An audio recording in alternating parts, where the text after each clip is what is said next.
Nema načina, shvatite, doći vam u spavaću sobu. Pa razumite to kako god hoćete. Nastavak rata pravnim sredstvima.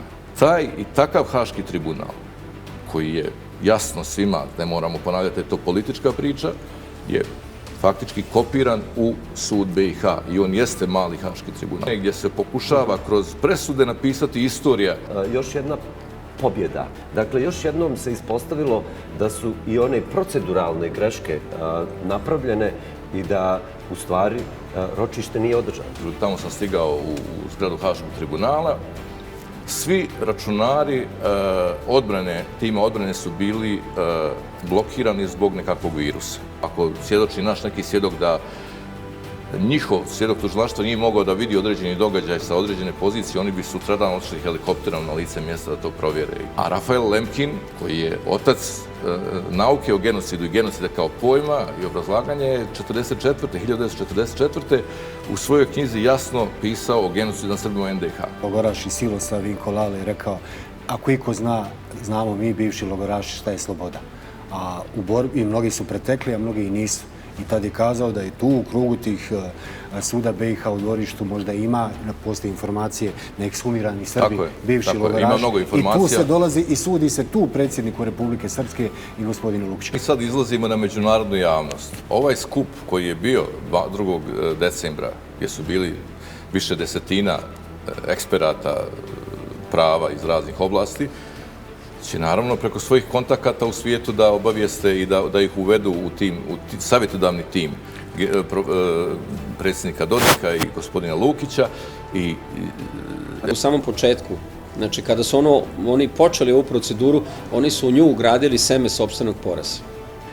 Kogod kaže da je to privatna stvar Miloradu Dodiku, Janku, Marku, gospodinu Lukiću, taj ili je kompletan idiot, hoće da nas imaju na dugme, da ono što oni kažu tog dana se izvršava bespogovorno.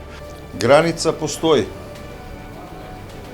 Postoji granica u moralu, postoji granica u pravu, postoji granica u međunarodnom pravu, postoji granica u principima.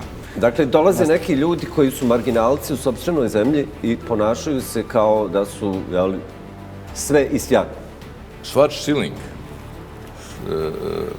je bio zajedno sa generalom komandantom 5. korpusa kad je činio one zločine u Krajini. Dudakovićem, da. Šmita, koji je također bio od 90. godina uključen i u trgovinu oružjem. To vrijeme je prošlo, ali niko još nije telefonirao da to vrijeme je prošlo. Gledat će podcast pa će da shvati. Pa nadam se da će, hoće gledati sigurno. To ne smiju, da im nije dozvoljeno u Evropi da otvaraju diskusije koje mi otvaramo. Kada pričamo o Rusiji, o Evropi, o interesima Evrope, na kraju Republika Srpska, pored toga što je nastala kao srpsko ne novom genocidu, ona je reafirmacija srpskog kulturnog srednjovjekovnog identiteta. Kakve ultimatume će NATO dobiti? Možda za pola godine. Kako će biti pocijepana Ukrajina i postavljene ruske baze u Ukrajini? Ako je suditi prema onome što je rekao generalni sekretar NATO da se spreme za loše vijesti iz Ukrajine. Duboko sam uvjeren da je ovo jedna prolazna epizoda i da će ovo ostati sramnim slovima zabeleženo u istoriji evropskog prava. Ja nisam siguran da će Schmidt da bude samo zanimljiv svjedok u Bosni i Hercegovini. Možda će on morati da bude zanimljiv svjedok još negdje. Nije ovo 43., 4., 5. Znači, ta priča je završena. Nekomu mora telefonirati ili on nije svjestan ili ne želi da bude svjestan. Stefan Tvrtko Kotromanić, kada je krunisan za kralja nad moštima Svetog Save, u Mileševi, on tada preuzima krunu Nemanjića i on preuzima tada Ljiljane i on preuzima titulu Stefan, to je zaštitnika arhidžakona prvomučenika Stefana. I on je taj titular koji nam donosi tu slavu. Tu dolazimo do onog Čopićevog, kad Nikoletina kaže majko, od sutra nema Boga, naredio komitet. Kristijan Schmidt naredio. I ono što je Čopić također govorio, kad Srbin strada, kad nema državu.